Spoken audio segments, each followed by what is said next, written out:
Hello, everyone. Welcome to our Saturday broadcast.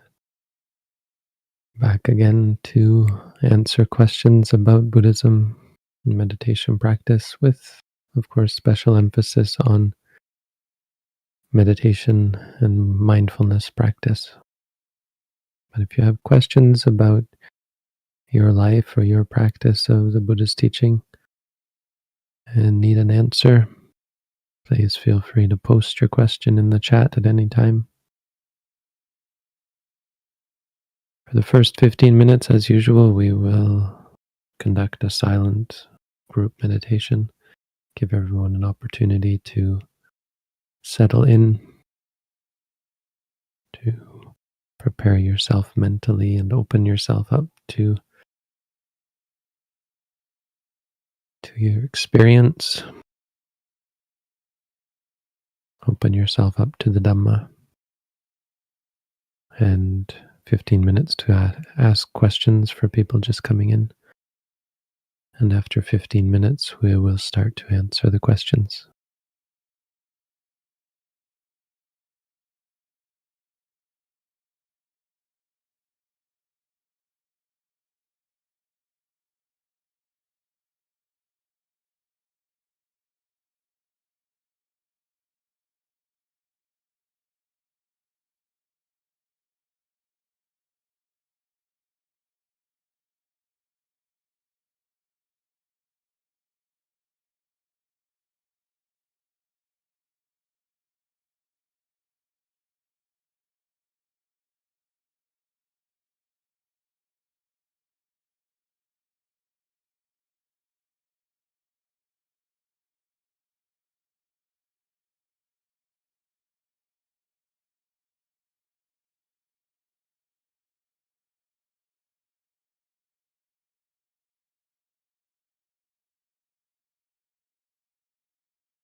All right, we're back. So we will begin to answer questions now.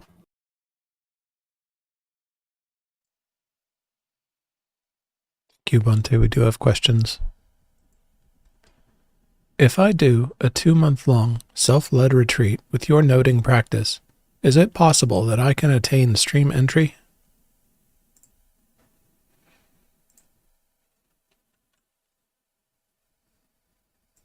So only a Buddha can know what is possible and what is not possible with any certainty. I'm not in a position to answer the question of whether someone I don't know is able to do something or something else. But I guess your question is a little more general. Is such a thing possible? The Buddha said that if one practices mindfulness for 7 days, it's possible for them to become an anagami, if not an arahant. But you have to understand that the question of whether you can do that is highly dependent on your own circumstances. One of those circumstances is whether you have a teacher. So you qualifying it by saying you're going to do a self-led retreat does quite likely reduce your chances of getting good results, all other things being equal. Now, I don't know who you are. I don't know anything about you. So it's quite possible that you are such a person who doesn't need a teacher. Such beings are very, very rare. And it's much more common for people to think they don't need a teacher when in fact they do. That is quite common. So I would recommend that most likely you should have a teacher and do courses with the guidance. It's not even so much about being a newcomer to the practice or a newcomer to meditation. You find it beneficial even if after you've practiced for a long time. Another thing I would, I guess, comment on is the focus on stream entry can often be a hindrance, as focus on any goal can be a hindrance. So not that you were asking this, but just keep in mind that if you're obsessing about the goal or a goal, it can make it harder to actually gain progress because you should be focused on the present moment.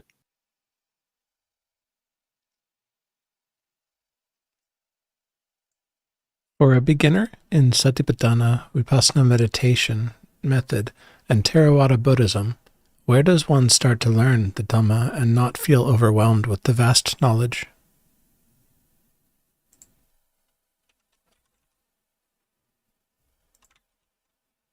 Well, if you feel overwhelmed, you can always note overwhelmed. I suppose that's not what you're asking. It is just still a good solid advice, I think, to note that any feeling of or any problem you might have with studying, sometimes boredom is an issue, but feeling overwhelmed certainly can be. But you should just note these things. Confused, if you're confused. So I would say, I guess the start is, of course, to practice, which I guess you're probably doing. But if not, then of course the best way to learn Buddhism is through the practice with guidance by a teacher who can answer your questions and sort of tailor your theoretical learning to the actual practice that you're doing and limit it to that so that you're not overwhelmed. After you've started to do more practice, then of course you can branch out and read some of the texts. And I would just recommend reading the actual teachings of the Buddha, the Majjhima Nikaya, the Digha Nikaya. These are two good places to start. And there's reasonable English translations out there.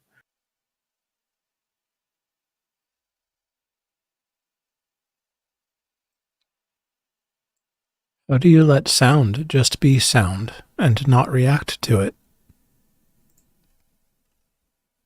Well, you only do that if you have mindfulness and therefore wisdom. So you can't control that. You can't just force yourself not to react. It's not the way the mind works. The way the mind ceases to react um, is through the power of mindfulness and the power of wisdom, which have to be cultivated. So we cultivate it by reminding ourselves that it's just sound. That's what the definition of sati is. By saying to ourselves, hearing, hearing. You can also, of course, note the disliking or liking or any reaction you might have to it. I don't know if you've read our booklet. I would recommend starting there. Don't know if you've done our at-home course. You could continue with that. And we also have intensive courses at our center.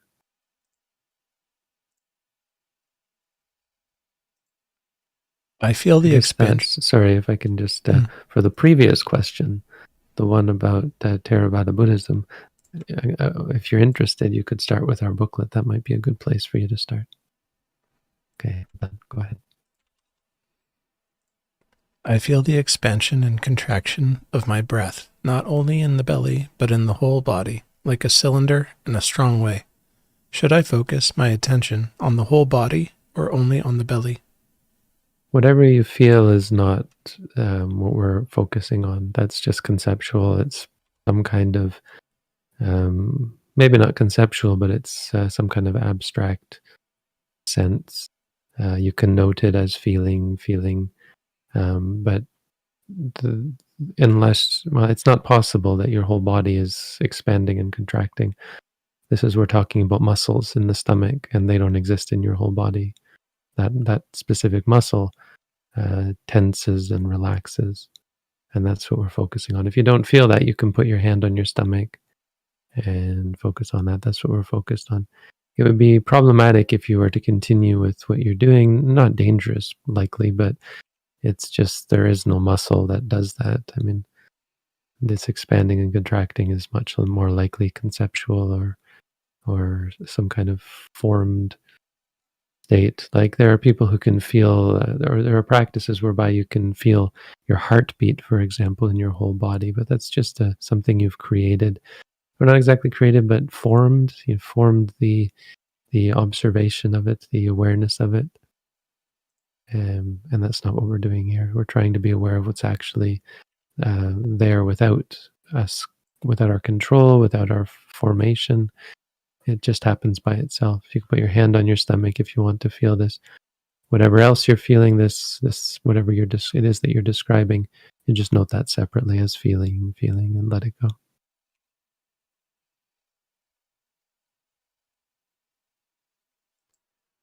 I am forgetful and seem to not know how to pick up on common sense ideas. Can mindfulness help? Mindfulness has a lot of side benefits, physically and mentally. I would caution against taking them as your focus and being concerned with them. You're much better off, and it's much more in line with mindfulness to change your perspective on being forgetful and your lack of common sense and that sort of thing. Try and note the frustration you might have with it or anything like that, because that would be being mindful. And whatever benefits come, you have to really just learn to let go of them, because any kind of obsession or desire you might have for them, or even liking of the fact that they're coming, is no longer being mindful, and so it's problematic. You can never really focus your attention on such things.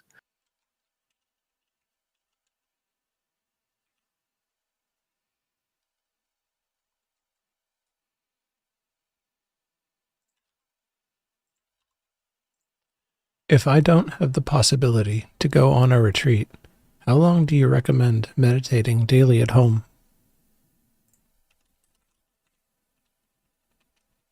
It's hard. It does have to be tailored to you, and everyone's going to be different. But the general sort of recommendation is at least an hour a day. Most people can manage that. If with some For some people it's a bit of a challenge. For many people it's a challenge at first, but that's a good sort of basic start. If you want to be really serious, probably 2 hours is more reasonable, but that's hard for a lot of people. So consider that that's starting to get a little bit serious. If you're really dedicated to it, and maybe after you've done a couple of courses, then you can kind of push yourself to do at least 2 hours a day. Of course, if you have more time, doing more is even better.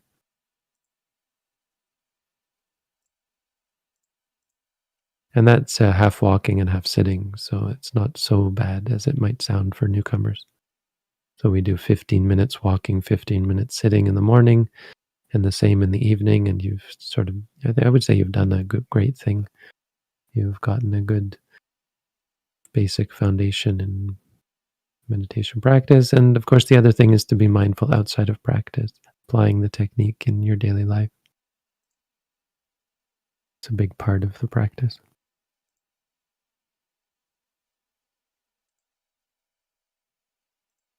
Is there such a thing as too much meditation?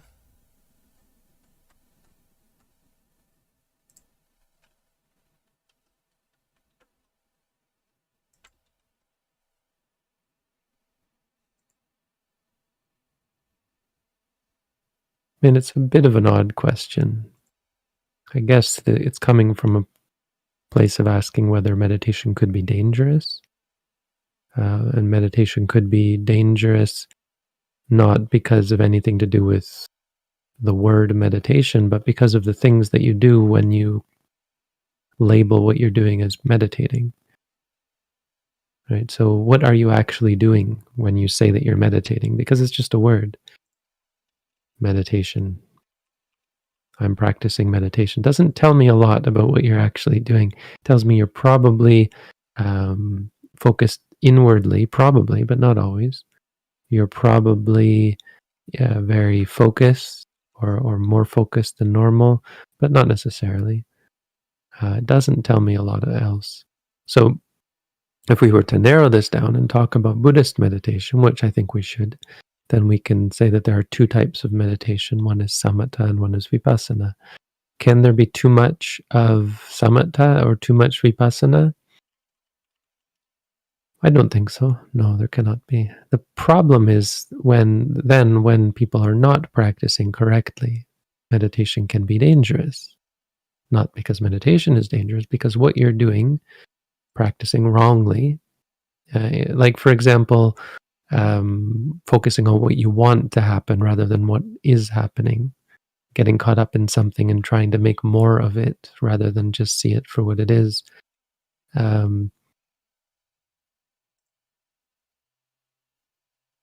Can be dangerous. Samatha meditation has that potential because it's conceptual, that if you're not well guided either by yourself or by something else, there is much more potential for getting lost in and cultivating wrong practice. With mindfulness, it's less likely. Still possible if you're, especially if you're have mental instability and are unguided or wrongly guided. I've seen cases where someone was guided wrongly and ended up having well, I guess what they call a psychotic break.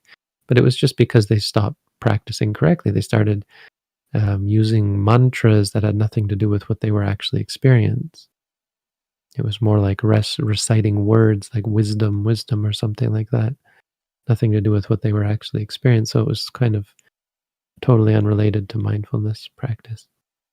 But that's not answering the question of whether too much meditation, too much samatha, too much vipassana is not really a thing. It's not really possible. There's no upper limit.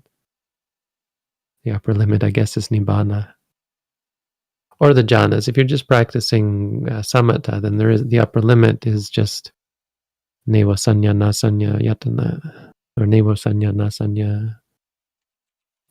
What do you call neva sanya nasanya? Jhana? I don't know. What do you call that? Anyway, then neither perception nor non-perception.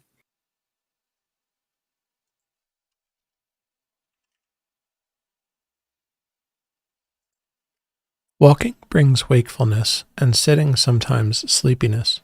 Is it okay to do 1 hour of walking in the morning and 1 hour sitting in the evening, instead of dividing 30 by 30? Hmm. No, not, no, it's not. It's kind of it's an issue that you'll have to deal with, but it's beneficial for you to deal with it. To some extent, doing daily practice will change the way your brain works and will help you to have a better sort of wakefulness, better sort of focused wakefulness. But you do have to face the challenge. And walking and sitting are really important, done in conjunction. If you're walking a lot during the day, then you might consider doing less walking meditation. But it doesn't really have anything to do with sleepiness and wakefulness.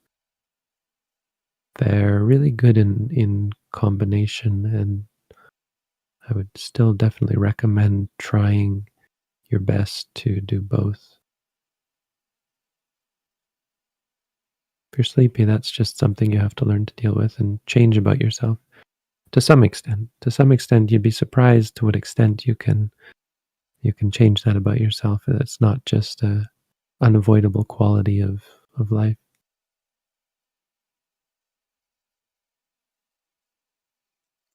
Is the purpose of labeling the object of meditation to produce calmness, samatha, or does it have another purpose? Well, samatha doesn't mean calmness, it means tranquility. The purpose of labeling the object is to remind yourself of the object. That's sort of an awkward way of saying it in English, but that's what the word means in Pali, and that's why the word sati is used, because that's what you're trying to do. You're trying to remember the object. You're trying to not forget, not get lost in conceptualizing, about extrapolating or reacting to the object. You're trying to just remember seeing is seeing, hearing is hearing. A part of that is going to involve samatha. There's going to be a samatha aspect, but there's also a panya aspect, a wisdom aspect. There's also energy involved, confidence. All of the five faculties are involved because that recognition and that remembrance of the object just as it is puts you in a good position to understand the object and to see the nature of the objects of experience and the nature of experience in general as being impermanent, suffering, and non-self. And so the purpose, real purpose, is enlightenment through the clarity that comes as a result of it.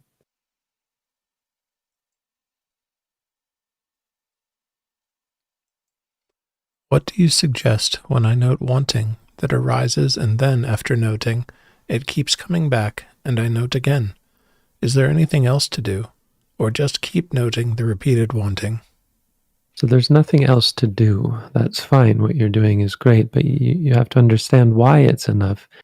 Is that it's not just going to be an eternal, unending cycle where it comes back, you note it, it comes back, you note it.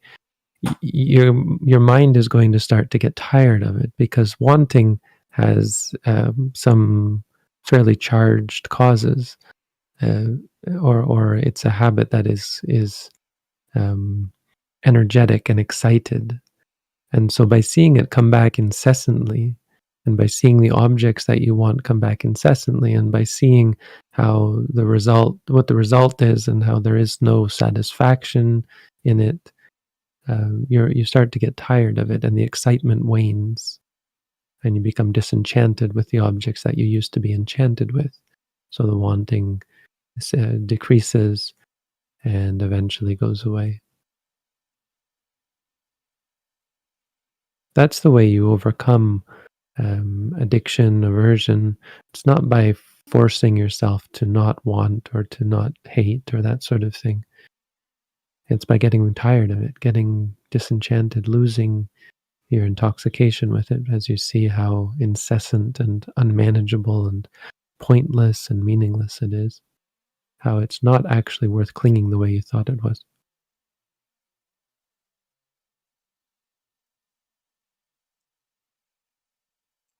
I struggle being mindful outside formal meditation. I try to do as much as I can in formal meditation, but then it seems I am too tired to be mindful outside of formal practice. Any tips? Well, mindfulness will require energy, but it can also be tiresome when you're not very good at it. So it's kind of like wielding a cudgel, like a blunt instrument. You're not. It's not very precise because your mind is not very strong, and you're not very accomplished in it. So you practice right, practice wrong, and there's lots of hindrances involved. So it can be overly tiresome. So it really is just practice, practice. Um, the struggle. Anytime you describe something as being a struggle, it's a sign of growth. It's a sign of development. The challenge of learning um, how to not struggle, learning how to be proficient, how to be accomplished, how to be strong in your mind. It's a process. You're struggling because most likely you're a beginner. And beginner is used loosely, where you can call anyone a beginner who isn't yet enlightened or isn't yet enlightened. So consider yourself a beginner and consider that the struggle is going to be a part of it. And to some extent, more important than not struggling is being conscious of the reactions to struggling, the disliking of it, the frustration, the wanting for something pleasant, or that sort of thing.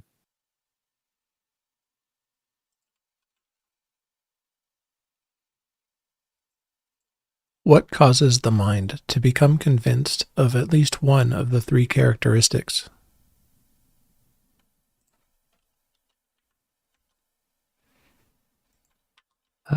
Seeing them, you could say seeing them, but I guess more accurately, having a strong enough mind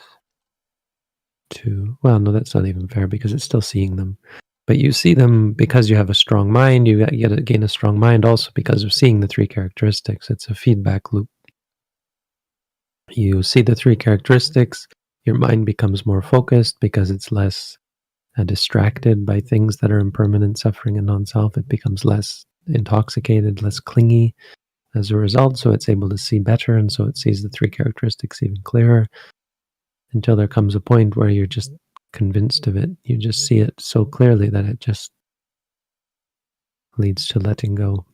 You just accept or understand that reality is experience is impermanent, suffering, and non-self, and then you let go.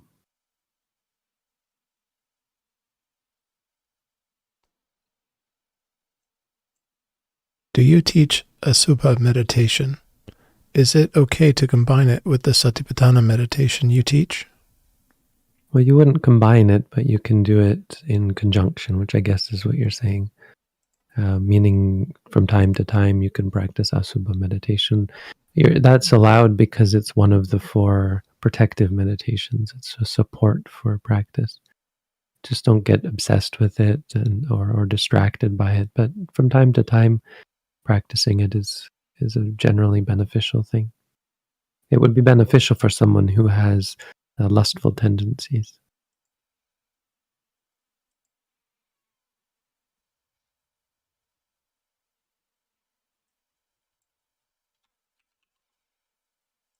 If I recall correctly, you mentioned that the earth is not real.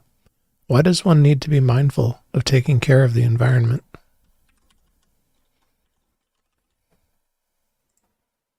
I mean, first of all, the earth not being real doesn't really have any bearing on anything.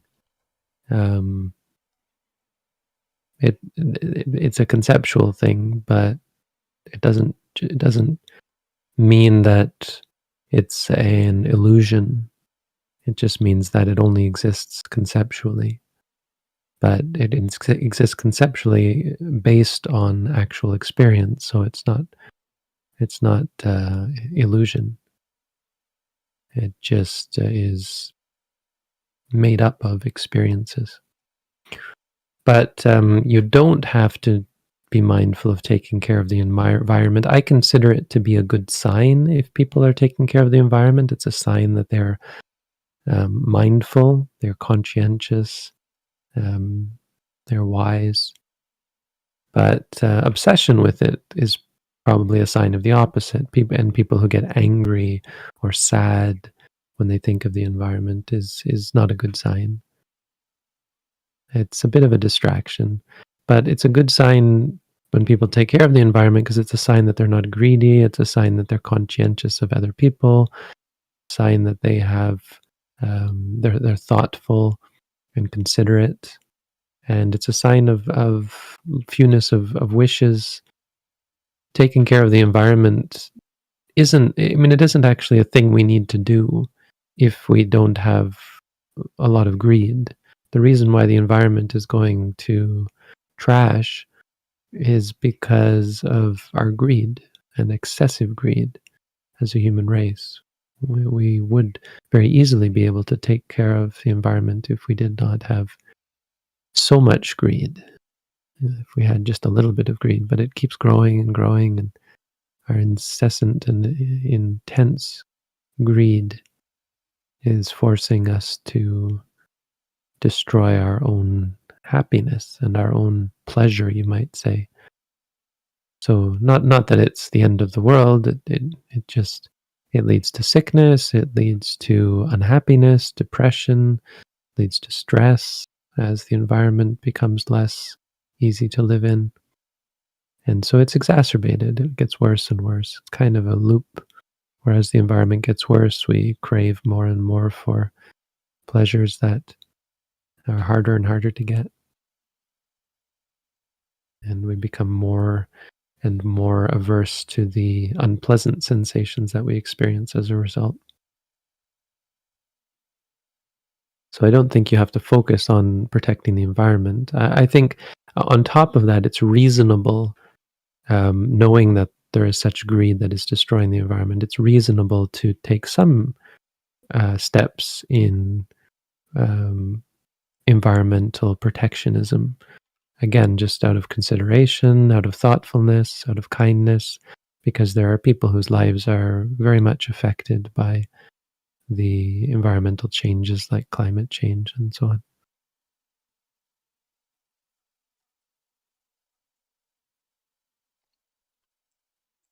I have been dealing with anger issues for the past few months, leading to bouts of sadness. I haven't snapped at anyone yet, and my job deals with bad customers. How can I manage my emotions better? Well, there's no quick fix, but I mean, there are a couple of things you can do. Kind of like as a bandage, a band-aid solution, you can cultivate metta, wishing good thoughts to other beings, people who do get angry at, uh, the bad customers. A customer can't be bad. They can just be a source of triggering you to be bad, to have anger. So if they have bad emotions, that's really nothing to do with you. They have bad intentions or whatever, it's nothing to do with you. What's bad, the only thing you have to be concerned with as bad is your anger and your sadness, because sadness is anger. It's the same mind state in a different sort of texture. It's not, it doesn't feel the same, but it is based on the same disliking. So yeah, that's the first thing is you can, anytime you have anger towards a specific individual, you can try to remind yourself by wishing them well, may they be happy, may they be free from suffering. But the long-term solution is going to be to learn about your anger and your sadness and your pain, the unpleasantness of it through the practice of mindfulness. Don't expect it to have immediate Well, it should have immediate results, but don't expect for it to turn off your problem in a snap. It just is going to give you a better perspective that will allow you at first to allow the anger to come and go without you snapping. It makes it much easier because you're much more present. But over the long term as well, and it's not long term really, but over time, you should see gradually, step by step, a reduction in anger, just an actual reduction.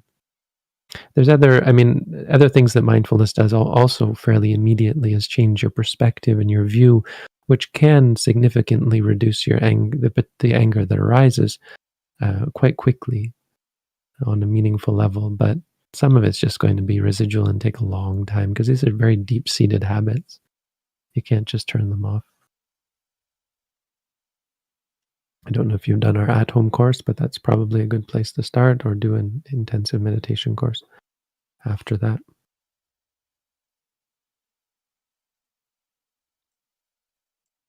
I have been working with an abusive father. He is not necessarily evil, but he is a difficult person to deal with. For some reason, I feel like I am giving up if I leave him. Should I leave him? Well, difficulty is not a reason not to do something. And your parents are a good place for you to begin work. I mean, they're going to be one of the hardest things you do, but also the most rewarding. And you'd be surprised the sorts of changes that can be affected. Your parents have done something that no one else can do, and something you can never do for them. They have given birth to you. They have generally done various things like feed you and clothe you and help you get teaching, and they can be awful. They can do awful things as well. But as always in Buddhism, we try to ignore the bad things people have done to us. Try not to dwell on those. Try to focus only on the good. It's not positivity per se, but it's a recognition that um, the bad things are only going to lead to unwholesomeness in my mind. And if I focus on the good things, my mind will better be able to focus on wholesome, and also better able to encourage the growth of those things. Think of the bad things as weeds that you just pull out and try to cultivate the growth of the good things. So mindfulness will really help, and really you should understand that what's actually difficult is your own ability to not react to things. It's on you. It's on us to not react. And when we react, it's not the other person is not the problem. Their abuse is not the problem. The problem is our reaction to the abuse. So it's not to say that you should actually stay. Um, in some cases, distance is the better option, at least temporarily, usually temporarily. Eventually, you shouldn't really have to put distance. But, even an enlightened being will be better off to put distance between themselves and people who are abusive if the person persists, or at least in the beginning until they stop. But as long as they're abusive, it's not in anyone's best interest for them to continue being abusive. So difficult isn't an issue, but if the abuse doesn't stop and doesn't get better as a result of you being together with the person, then distance often can be just what is needed to create change and to create an appreciation of the uncertainty. When you change things about in a person's life, it can often cause them to have to grow. So it's not always wrong to leave, but to burn bridges is probably wrong, especially with someone like your father. I would probably caution most people not to burn bridges. Most people, most situations.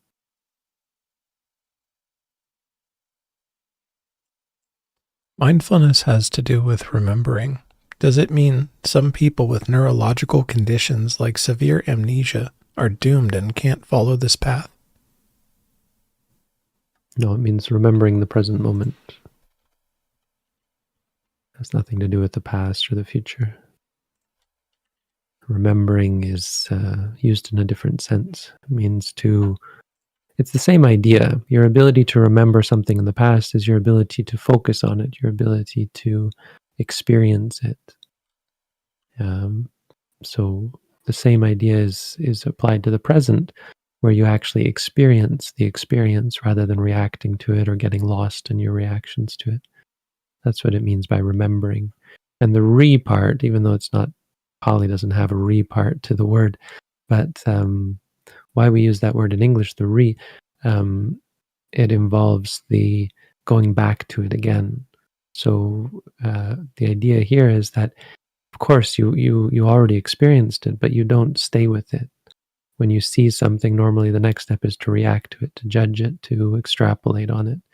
And you change that by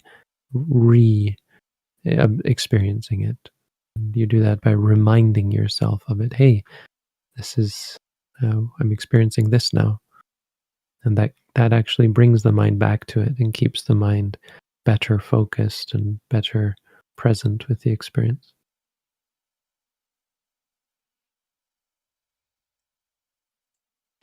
Is it helpful to bring up emotionally charged memories in meditation? The heaviness in my heart just seems to never go away. I feel like I need to go through some kind of catharsis. No, it's not helpful. Going through the emotionally charged memories is helpful, but the bringing them up is an unhelpful habit. You'll be creating a new habit of triggering unwholesomeness.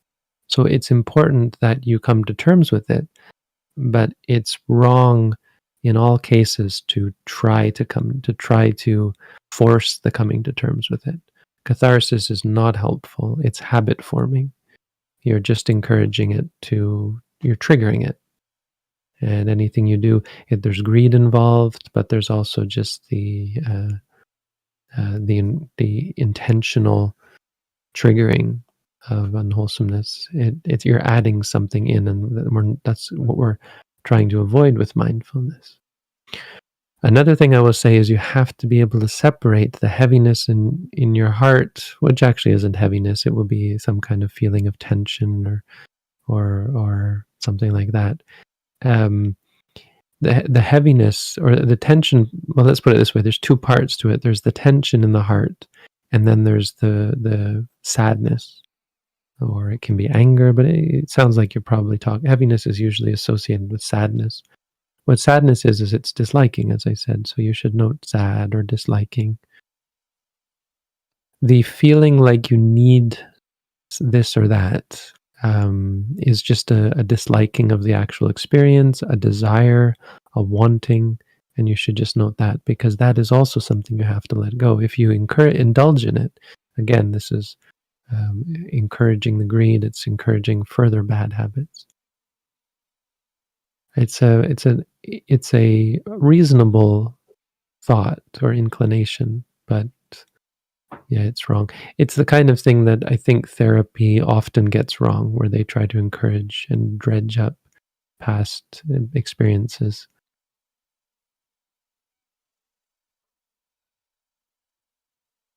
That's not the way it works. What you will see, and remarkably, is that everything that you are holding on to does eventually come up in your practice without your triggering it or forcing it or instigating it. And then you will see how much better that is, because it's natural. You're not uh, indulging in greed or desire for change or aversion or that sort of thing. And so the result is a much more natural, mindful, and clear state of mind.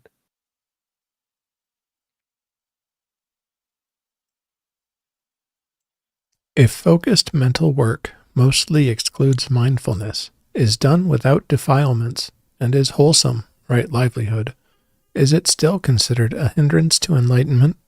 I have heard that an arahant couldn't work. Well, if anything's done without defilements, you're likely to be enlightened. Delusion is generally always present if you're not mindful. So just because you don't have greed or anger doesn't mean you don't have delusion. and ignorance. Is the work a hindrance? Not necessarily. I mean, if it's done without mindfulness, it likely is. And you'll see that reflected in your meditation. If you practice meditation, you'll start to see more clearly how much of a hindrance it is. If it's done with mindfulness, it can actually be no hindrance whatsoever. It can actually facilitate your practice as a result of the capacity to be mindful.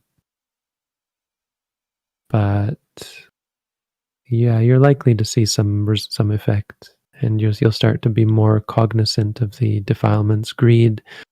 I mean, there's greed and anger in so much of what we do that we don't even notice sometimes. There can be greed for success in your work. There can be aversion for being thwarted or failure or that sort of thing, and they're so quick that you often don't notice them, and you don't notice them until they build up.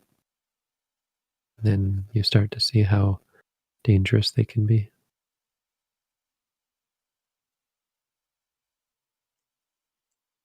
Is it normal for compassion meditation to make one sad at first?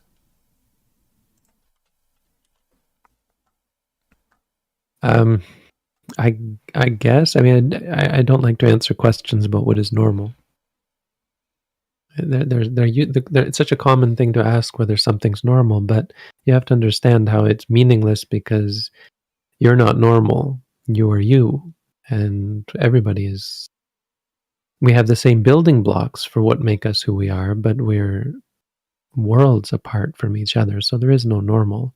And what is normal is it's kind of like statistics. And the real problem with statistics is that they are useless. They are useful. Well, they're not useless, but they can be useless because they describe no one. Right? If you were to ask your question and say, statistically speaking, is it normal for something to happen? And if you look at the statistics, those statistics, the answer to the statistics applies to no one because it's you take an average, or you take a number, a conglomerate of all sorts of people. So for someone, compassion meditation might make one sad. For another person, it might not. But that being said, for this one in particular, it is reasonable and therefore common for compassion meditation to make one sad because there is a relationship. They are dealing with the same topics. The same thing that might make one person compassionate might make another person sad. That's because the focus is on the suffering of others. And the suffering of others can make you sad. The suffering of others can bring you compassion. That's the sort of thing two are the sort of things that might come from focusing on the suffering of others. So it's wrong. It's not a part of compassion meditation because, again, sadness is based on aversion, which is an unwholesome state of mind. So sadness is called the near enemy of compassion for that reason. There's the far enemy, which is cruelty, and there's the near enemy, which is sadness.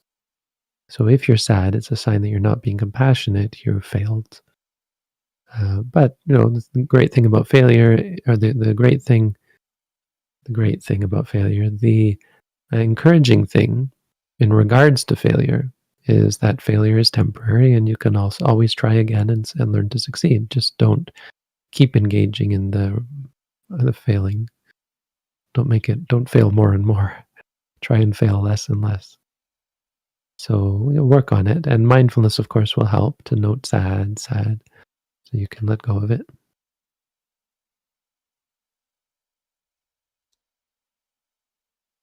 Thank you, Bhante. You've answered every question that we have prepared today. We've reached the top of the hour. Thank you, everyone, for your questions. Thank you, Chris, Edit, Jim, for your help. Have a good week, everyone. Sadhu. Sadhu.